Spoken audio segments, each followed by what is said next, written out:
Screenplay for Smith. Smith breaks it. He's fast. Watch out. There he goes. Touchdown. Live from the 35-yard line. 3rd and 12, and the ball's out. And recovered by Watt. He's on his feet. He was never touched down. Could he have his 3rd touchdown of the season? Yes, he does. J.J. Watt. It's Onside Kickin' It with Alex P. Kaepernick steps up, shot downfield is open, and breaking free is Brandon Lloyd, and Lloyd will score, touchdown, huge play to get the Niners back in it. We're back. Thanks for tuning in to another edition of Onside Kickin' It with Alex P. It's Thursday, which means it's week 7 in the NFL. Week 6 was an interesting one. We had a couple upsets and even a tie. The Falcons struggled yet again. I was at the Dome as the defense of the Falcons made Jay Cutler and the Bears look like the Madden Ultimate Team. Matt Ryan was sacked 4 times. Julio dropped 2 passes. Roddy had a couple drops. Levine Toyolo made us miss Tony Gonzalez so bad last week. He dropped 3 passes, probably at the most crucial points in the game. Anton Smith is our only bright spot. He scored again, making that 5 of 6 games this season. And he only had 6 touches against the Bears. 6 touches. Why? I have no idea. Our coaches are doing a horrible job at having our best players on the field at all times. At this part of the season, Steven Jackson should not be starting at all. He should be used for short yardage and goal line situations. Other than that, Anton Smith deserves the most touches out of all our running backs, and we have a pretty talented set of running backs this season. I don't care how much Steven Jackson is being paid.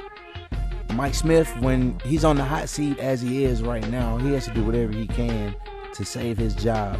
And unfortunately for him, Steven Jackson is not that answer. There were 2 upsets this week. The biggest of them all was Seattle falling at home against the Dallas Cowboys, 30-23. How many of you guys actually picked that? I know I didn't. Probably only Cowboy fans really predicted them to go up to Seattle and beat the defending champs. But good job by Tony Romo and those guys. They're doing a pretty good job this season. Let's see if they can remain consistent and keep that up. For everybody that's picking Seattle to repeat, just remember that Madden curse is real. Richard Sherman was getting exposed this week because he was trailing the number 1 receiver, that being Dez Bryant. He's at his best when he's on one side of the field playing his little zone coverage. This week, he did not look good against Dez Bryant. Had a couple of penalties. One of them was kind of a bad call, but he had a couple of ones where he was definitely guilty of the penalty. So just remember, the Madden curse is real. The Cleveland Browns provided us with our second upset as they manhandled the Steelers 31-10. Looks like Johnny Manziel won't be getting any playing time anytime soon. Brian Hoyer is in the saddle for the Browns and he is handling business. So good to see the Browns being relevant this year at this point. Once again, like the Cowboys, we have to see if they remain consistent. But I like what I'm seeing from Cleveland. The Bengals gave us our second tie in 2 seasons with the Panthers, 37-37. After that loss to New England, Cincinnati hasn't been looking the same, so we need to see what's going on with them. Our SmackDown of the week came at the hands of the Philadelphia Eagles as they smacked the Giants 27-0. It's their first shutout against the Giants since 1996. Time for Alex P's Power Rankings as of Week 7. Start off number 10, the Green Bay Packers. They're 4-2 this season. Aaron Rodgers is doing pretty awesome this year so far. 15 touchdowns and 1 interception. Pretty good ratio. Number 9 is the Baltimore Ravens. They beat the mess out of the Buccaneers this week. 48 points is the most in a road game in franchise history. Number 8, we have the Cincinnati Bengals. Like I said, they tied with the Panthers. Definitely not looking as hot at this moment. Number 7, we have the Arizona Cardinals. Carson Palmer came out of nowhere and decided to play this week, even though he was injured. We were wondering when he was coming back. guess which team is number 1 in the NFC West at this point at 4-1? It's the Arizona Cardinals. Number 6, we have the Indianapolis Colts. Andrew Luck is continuing his impressive season so far. T.Y. Hilton had 223 yards against Coco and the Houston Texans. Number 5, we have the team who was number 2 on my list last week, the Seattle Seahawks. It's only their second loss at home in 3 seasons. It's really hard to beat them up there. Number 4, speaking of beating Seattle up there, we have the Dallas Cowboys. They are sitting at a smooth 5-1 this season, tied for first place. DeMarco Murray is on a tear this season. Only the second player in NFL history to begin the season with 6 100-yard games. That's crazy. Number 3, we have the team that they are tied with at number 1 in the NFC East, the Philadelphia Eagles, also sitting at 5-1. After a shutout of the Giants, LaShawn McCoy, he came alive in that game, 149 yards rushing, season high. Number 2, we have the Denver Broncos sitting at 4-1. And Peyton Manning is only 2 touchdowns away from breaking Brett Favre's record for most passing touchdowns in NFL history. And our number 1, same as last week, we have the San Diego Chargers sitting at 5-1. That's their best start since 2002. Like I said, I believe the Chargers have a great chance of snagging the AFC West and the home field advantage at this point. Now, it's time for our Week 7 picks. Last week, I did horrible with a record of 8-6-1 with that tie, thanks to Cam and Andy Dalton. The Falcons are on the road this week as they travel up to Baltimore to play the Ravens. This is definitely a must-win for Atlanta if they ever plan to turn around the season. Now is that time. Arthur Blank has said that he still has faith in Mike Smith and the coaching staff. And I'm going to ride with Arthur ABZ until he's had enough. But changes have to be made, and it starts this week against Baltimore. The Ravens coming off a big win against Tampa Bay. Steve Smith, we get to see him, former Carolina Panther. Atlanta really needs this win, so I'm going to pick them to win. Our Thursday night game will be Tom Brady and the New England Patriots playing the Jets in New England. The Patriots are pretty much owned the New York Jets. Geno is not looking good at all. I expect New England to keep it rolling in a good division matchup. The Tennessee Titans are going to travel to Washington to play the Redskins. We got Charlie Whitehurst versus Kirk Cousins. What a matchup that will be. We'll pick Washington at home. Seattle is going to travel to St. Louis to play the Rams.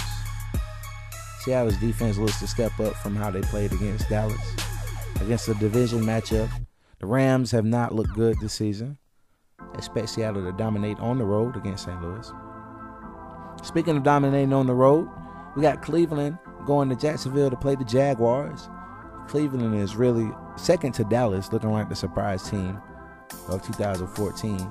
Brian Hoyer, healthy, so he's definitely doing his thing. He'll continue his good season against the Jaguars. Indianapolis Colts will host the Cincinnati Bengals. Cincinnati's been on the decline since playing New England, and Andrew Luck is on the rise this season. At home, Indianapolis will get the job done against Cincinnati. Buffalo will host the Minnesota Vikings in Buffalo. Buffalo lost to New England last week. Kyle Orton is looking pretty decent at this point.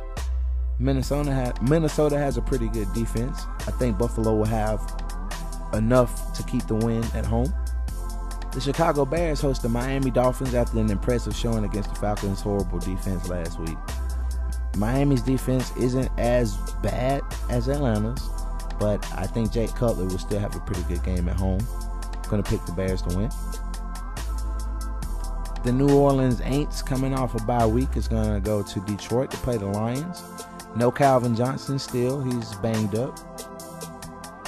But that defensive line of Detroit is the best in the NFL, in my opinion.